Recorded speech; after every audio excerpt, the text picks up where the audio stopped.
So here are the biggest strengths and weaknesses of the 2024 Indianapolis Colts heading into the 2024 NFL season. So we're gonna start with the weaknesses, and then we're gonna end off on a couple of high notes with the strengths. So first weakness I have to go through is the passing defense. Right, passing defense is very inexperienced. You look at all the cornerbacks, mainly the secondary we're talking about. We have very good linebackers. Front seven's good, but you look at the cornerbacks, you look at the safeties. There's very little to no experience in the back end. I mean, Nick Cross, he's played a little bit, hasn't proven anything. It's either you have experience or you're not proven. Julius Brents, he has a little bit of experience. He's not really proven. He was hurt a lot last year. He showed some flashes. Also did show some things that I would be concerned about, that I think people should be concerned about. I mean, this year he was a little, so far in preseason, he's been a little handsy, couple PIs. I mean, this secondary in general has garnered a lot of PIs, a lot of pass interferences, and that's in preseason. Refs are definitely going to be a little more lenient in preseason. Come the regular season, they're going to be lenient, man. They're going to be brutal. It also does depend on what crew you're going to get officiating the game, but point being, it's preseason, and we're already getting penalized a lot for pass interference, and very, very concerning. And it's a spot foul too. Remember, if it's deep down the field, they're going all the way down to the 20-yard line. It doesn't matter where it is, wherever the foul or wherever the penalty takes place, that's where the offense is going to pick up at. So we have Julius Brents, hurt a lot last year, showed flashes. What are we going to get from this year? You have Jalen Jones. He played a lot last year, did not look very good. There's a reason why all of our, Gus Bradley had our cornerbacks so soft, had them so far off the line of scrimmage. That's because they're very inexperienced. They're unproven. You don't know much about them. Jalen Jones, you know a little bit more about, but Jalen Jones wasn't the greatest last year. I thought Jalen Jones was okay. He was better than expected, but that doesn't mean it's enough. You look at slot cornerback. That's there are two exceptions. Two exceptions when you look in our secondary. You have Kenny Moore. Awesome, incredible, awesome slot cornerback. When he is on, he is one of the best in the league. But he does have his inconsistent stretches. He does have his bad stretches. He tends to be inconsistent sometimes, some seasons. So we'll see what kind of season we're going to get out of him. Granted, it's very hard to play cornerback. Granted, he's also being paid lots and lots of money. Just got a pay raise. I think he just got more money. Yeah, he did. So we'll see. Usually he plays best in the contract year, I notice. And when it's not a contract year, he hasn't looked the best. He's like the most inconsistent in non-contract years. Other guy, Julian Blackmon. But unfortunately, he didn't turn out at free safety where we drafted him. Fortunately, we switched him to more of a strong safety in the box. It's kind of like sub-linebacker kind of guy. He is incredible in the box. It just fits his skill set so well. He's very physical. He hits hard. He likes, it's just what he's good at. It's just what he's best at. So you go to the single high, Gus Bradley, he likes his safeties. He likes to play cover 3, so we have a single high safety. Nick Cross didn't look good when he was single high last year. Rodney Thomas, he has experience as well. His rookie year, he looked pretty good. Sophomore year, not so much. Since his rookie year, he hasn't looked as good. He struggled with tackling. He just hasn't looked the same. Sometimes once the tape gets out there, it makes it that much more difficult. NFL teams not know your tendencies. They not know your strengths, your weaknesses. And it seems like that is what has happened to Rodney Thomas. In the NFL, you have to evolve. You have to adapt. But, you look at the rest of the room, the rest of the safeties and the cornerbacks. You have Rodney Harrison Jr. He's probably the most experienced guy in the secondary other than Kenny Moore. And he's another kind of in the line, in the box kind of a safety. But I honestly prefer him over top than Nick Cross or Rodney Thomas at this point. Just because of how inexperienced those two are. And then considering Rodney Harrison Jr. has a lot of experience, man. And he's an all right player. You look at the rest of the corners, Phyllis Flowers. I heard that Micah Abraham has looked all right. I think he is a slot corner, actually, though. But I've heard he's looked all right. And, I've seen him play, a little bit. He has looked all right. but it's preseason. He's inexperienced. It's not that preseason doesn't mean anything, but you just have to stay wary. You just have to realize, remember, hey, it's preseason. It's still early. So early in this guy's career to really be deemed as proven and as a really good player. It takes time. It takes time to get that. So Dillis Flowers, he's had a lot of PIs. I mean, he hasn't looked as good. He played a little bit last year, then he got hurt. So passing defense is really concerning. Now, what I will give them is, and it's not even about them, it's the front seven and that defensive line. The defensive line is really strong, man. They're going to get a lot of pressure off the edge. You have Kwity Paye, Latu, Buckner, Grove. That is a pretty darn good front four. They just signed Derek Rivers. I mean, he hasn't really done too much in his career. 3.5 sacks. Drafted in 2017. He's like 30 years old. But he's competition. Look at some of the other guys we have. We have Deo, Taekwon, Adetomiwa, Taven Bryan. So we have some depth there. But if we had Samson Ebukam, it would just be out of this world. It would be so much better.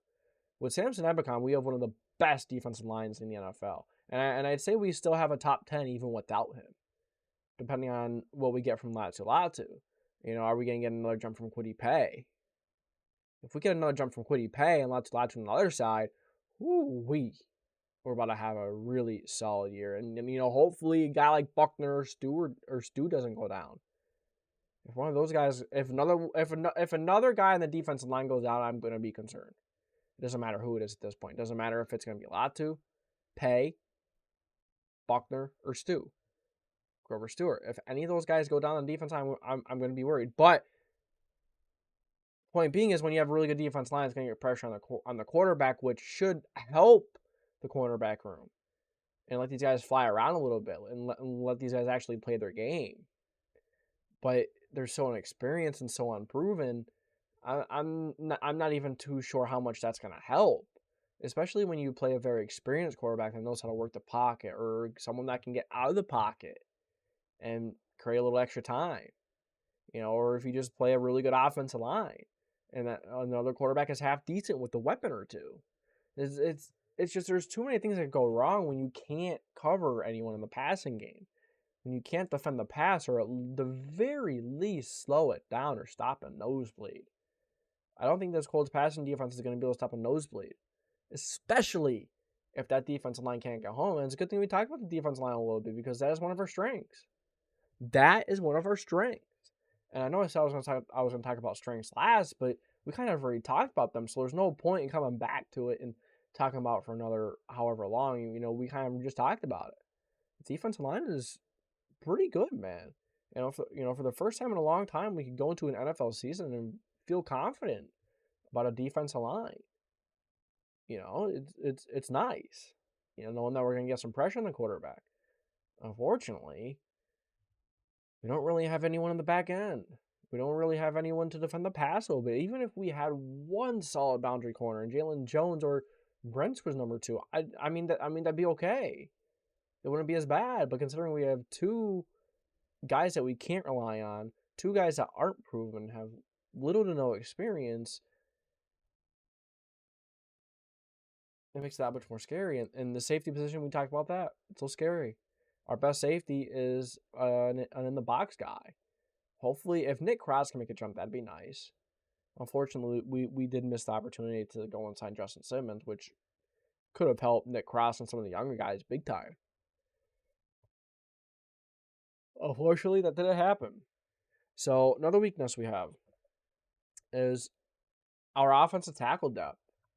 Watching these preseason games, watching Matt Goncalves and watching Blake Freeland, Jake Witt, these guys, it's scary.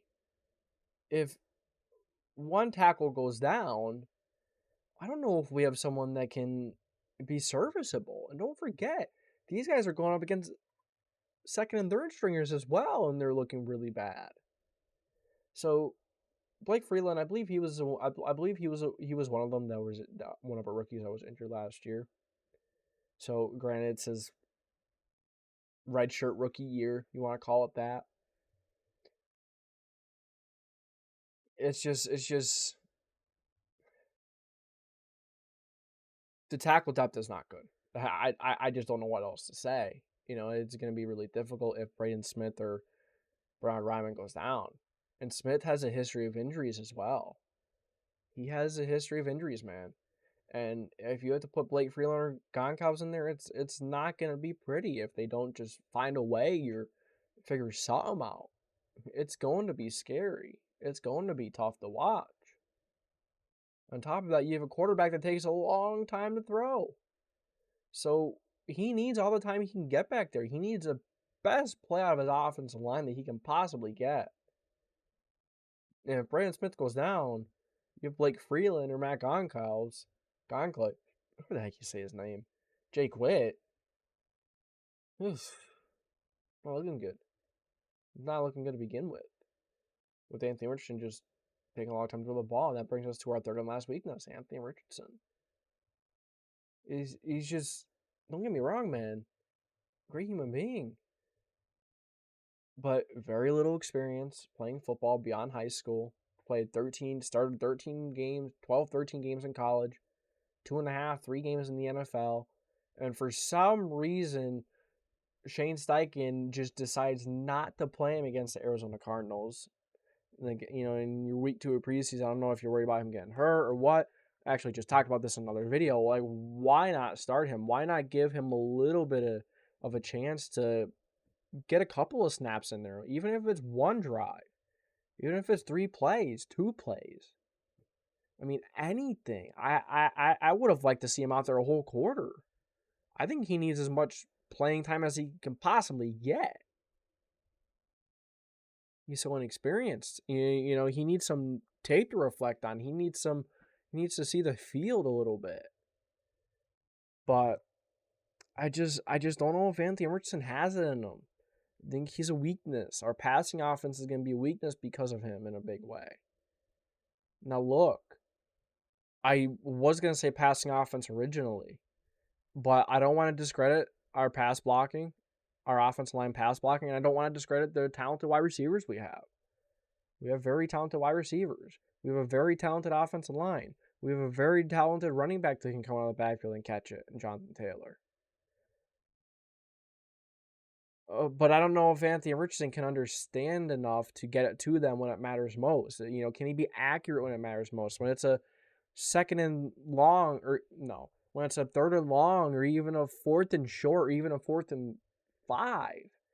If he can't put that simple hitch on the money or that simple little throw on the money, I'm not saying anything simple or easy in the NFL. I'm not implying that at all. But for a guy at the NFL level that wants to be a top-tier starter in the NFL, he needs to be able to make those routine. And watching preseason of last year, and then beginning of this year, he has missed simple little hitches, routine hitches. He had one to Molly Cox in week 1 that was just right on the money. Right on the money. To the outside shoulder, it was beautiful. Good timing and everything. But how consistent can he be with it? Can he hit that 10 out of 10 times on a 4th and 4 and game on the line, division on the line, playoff game on the line, season, can he do that? I don't know. And if you don't know, if your franchise quarterback, your future can make a simple routine throw to a hitch or a drag or slant or whatever it is and be accurate and put it on the money exactly where the receiver and only the receiver can get it, that's concerning. It concerns me. His footwork has gotten better. I'll be honest with you there. I think his footwork has gotten a little better. But then let's talk about what we talked about before when I was talking about the offensive tackle depth and how bad that is. He takes too long to throw the football. He takes way too long. He just stands there and he's just looking around, and sometimes he's staring receivers down, and he already has the injury bug. I talk about him a lot, so I'm not going to talk about him too much more. This offseason I talked about him a lot, and I know a lot of you guys are not happy with me, but I'm just giving you my honest thoughts. I'm just giving you what I see, man. I'm not gonna blow smoke. I'm not gonna tell you something just because you want to hear it. I'm gonna give you my honest opinion. I'm gonna give you my honest thoughts. What I see when I watch Anthony Richardson play. And it is an unfinished project. It's that kind of project that you start, in grade school, and you have all these amazing ideas in your head. Like, say you're in second grade or in kindergarten, you have this incredible imagination of what this project can be, but you simply don't possess the skills yet to do it. And that's kind of Anthony Richardson to me, man. And I'm not comparing him to a kindergarten or being rude. That's just my analogy. Awesome guy, don't get me wrong, he's an awesome guy. He's a guy that you want to show up on your doorstep and take your daughter away, yeah. But I don't think he's someone that you want being your franchise quarterback, that you're going to potentially pay 30, forget, what am I talking about? $45-50 million a year if he's worth that much. It's concerning that he very widely considered the future in Indianapolis. And I'm a Colts fan. Love my Colts. I want to see him do it, but I don't know if they're going to be able to. I don't know if he's going to be able to. Well, all right. Let's move on to some of our strengths. Let's get off of that for a minute. So, because we're going to come back to it. We're going to. So, these three are going to kind of come into one here. I wrote three down, and I have another one that we'll talk. I mean, we talk about defensive line. Okay, so that's not. So our strengths. We have three things to talk about. Okay, Shane Steichen, the running offense, and the offensive line. The starting offensive line is great. But Braden Smith when he's healthy, Will Fries is the weakest link, but he's serviceable. He's enough. He'll get us by. Ryan Kelly, very experienced, gonna call out that blitz. He's gonna call out these little things. Very good communication. He's a little bit inconsistent. He has some injury issues as well, but I'm confident that a guy like Will Fries can step over there and and maybe put Goncalves on at guard. That's where I think he should probably be. Maybe he could be the future center. I think this guy can be very versatile, and I'd like to see what he has at center. Then of course, but Kelly when he's starting, he may be inconsistent sometimes, but typically Ryan Kelly is at the top of his game, and he's a very good center. A good center is very rare in the NFL right now. There are not a lot of solid centers and serviceable centers, and on top of that, Ryan Kelly is one of the better ones because of that. But that's not knocking him. Kelly has been a stone to this offensive line. He's been a heavy stone. He's been very important. He's been a very important concrete piece to this offensive line. The communication, experience, if you make a list of what you want from your center, from your starting caliber center in the NFL, he's going to check off every box when you write that list down. He's going to check off every single box, and he's that kind of a player. He's been through a lot. A lot of players have respect for him. He's a leader in the locker room. There's not a single thing that Ryan Kelly doesn't have that you want in a center. Quentin Nelson, I don't really need to dig into Nelson. He's awesome. He's the best left guard in the league, one of the best, if not the best. Left tackle, Bernhard Raimann. He's been solid. We found a good left tackle, and I'm happy because left tackle was really an issue for a couple of years there when you had Anthony Castonzo retire. I don't even remember who we had the year after that, but I know we had Eric. I think we may have signed Eric Fisher. That was disastrous. And then I don't even remember who it was after that. I think we tried Matt Pryor there or something, and that was a mess. It was just a mess, man. It was really bad. But Bernhard Raimann, he has fixed that so fast. He's done an awesome job, and that's important, protecting Anthony Richardson's blind side. For whatever awareness Anthony Richardson does have, to protect his blind side. So, and then they're all very good run blockers. Are they the best? Are they the best pass blocking group? No, or pass protection group? No, but they are still very good and serviceable at in that category. But run blocking is absolutely their strength, and that brings us to the next strength right here is the running game. The running game is going to be insane. I don't even know how you stop an Anthony Richardson, Jonathan Taylor, Trey Sermon, and all of that led by Shane Steichen. I don't know how you stop a run game like that. You have guys like Josh Downs, and you have other guys like Adonai Mitchell and Anthony Golden. These guys can be all utility guys as well, and utility playmakers, and it's just there are endless opportunities. There are endless ways that you can set up this offense for options, for QB powers, and that is one thing that's awesome about Anthony Richardson. But at the end of the day, he's a great quarterback. No, I'm not gonna get back into that. But at the end of the day, Anthony Richardson makes this run game very, very difficult to defend, even if you know it's coming. You have the best running back in the league, one of the best, if not the best. Jonathan Taylor he's an electric athlete. He can catch the ball in the backfield. He can run people over. He can juke them on their shoes. He can do whatever you want. He can do whatever you want running back to do. He can block. Jonathan Taylor's great. Trey Sermon, power guy. He's more of a kind of punch you in the face kind of guy. He is really going to run you over. He is really going to hit you hard. He is going to tire you out. Either two of these guys, JT or Trey Sermon, they're going to tire you out. And then, as one's tiring you out, the other one's going to come in. And then on top of that, you have this 6'5", 6'4", 6'5", athletic, 250 pounds athletic freak that you have to tackle. That was long-winded, man, but that's the kind of running game that this Colts team is capable of. Shane Steichen can really just, is it possible that the Colts can really ride this run game to the playoffs and a playoff win? Gosh, can we only hope that the Texans have some kind of a sophomore slump or CJ Stroud some kind of sophomore slump? Because if CJ Stroud looks anything like he did in year one, we're not winning the division. We're not coming close to winning the division, man. I don't think we're going to come close. I don't, like I said, I don't even think we're going to make the playoffs. But, if this run game just does turn out as good as it looks on paper, you have Quentin Nelson, leading the way. You have all of these just incredible pieces. It's just like you're going to keep defensive coordinators up at night. And if Anthony Richardson can become somewhat accurate and somewhat NFL quarterback IQ-ish. And I'm not saying that in a disrespectful way. He just hasn't played the game enough. And you can see it when he's playing. Sometimes you don't know if he knows what he's looking at or if he knows what he's going to do.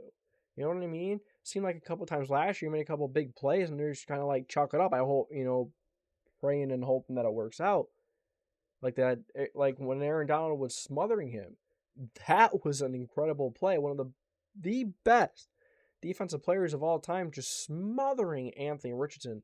As he was taking Anthony Richardson down, Richardson just launches it deep. What was it, 30, 40? I don't remember how far it was, but for being smothered and being taken down and tossing as far as he did, Alec Pierce going to catch it. That was one of the best plays I've ever seen. That was an awesome play. But is that more just throwing it up and praying, or is it having a lack of awareness of what's going on in the pocket? Or it's just Anthony Richardson. It's just you don't know what we're going to get from it. And I'm getting excited talking about him. Yes, like running the football, but as soon as I think about the passing game and could he make that simple 5-yard throw to the drag or the hitch? That should be routine. The fact that I have to ask that question is worrisome. It's worrisome. Your franchise quarterback should be able to hit those 10 out of 10 times, no worries. Okay, that's it. Move on. Next play, he did it. That shouldn't be the highlight of his day. You know what I mean?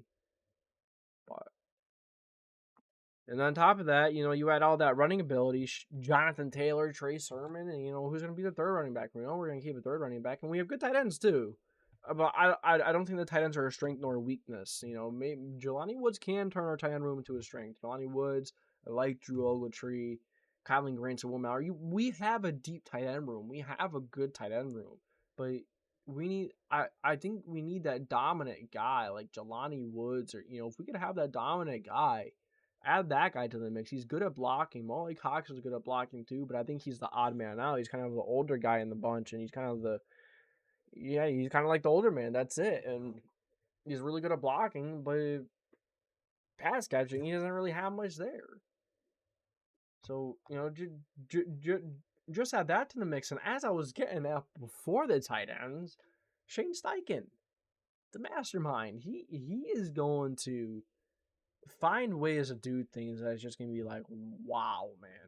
Wow, that was incredible. That was awesome. That was creative. I could see us saying that every other play. Truly. He's an awesome head coach. I want Shane Steichen here in Indianapolis until he retires. I don't want him going anywhere else. I hope, if Chris Ballard and Anthony Richardson don't turn out, if they both are gone after this season, it's a possibility. It is very well possible that both of those guys are gone after this year, or at least Chris Ballard is. I really hope that the new resume doesn't just say, "Hey, I want my own guy. Get rid of Shane Steichen. I want my own guy." No, I want Shane Steichen. We need to keep Shane Steichen, and then he's a monster. He's a monster on that clipboard, man. He's a monster. He keeps players accountable. He keeps them responsible. And the accountability part of it is amazing because it shows leadership. It shows that, if you're gonna play better, you're gonna get more time. It's that simple. Just because you're a guy that he drafted or went on draft or traded a 7th-round pick for, or just a player swap at that, he doesn't care who you are. If you're gonna perform, if you're gonna look good, you're gonna move your way up and you're gonna get more playing time. You play bad, it's going to be the opposite.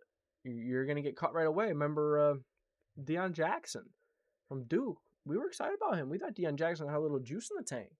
Being an undrafted free agent, we thought he had a little poof to him.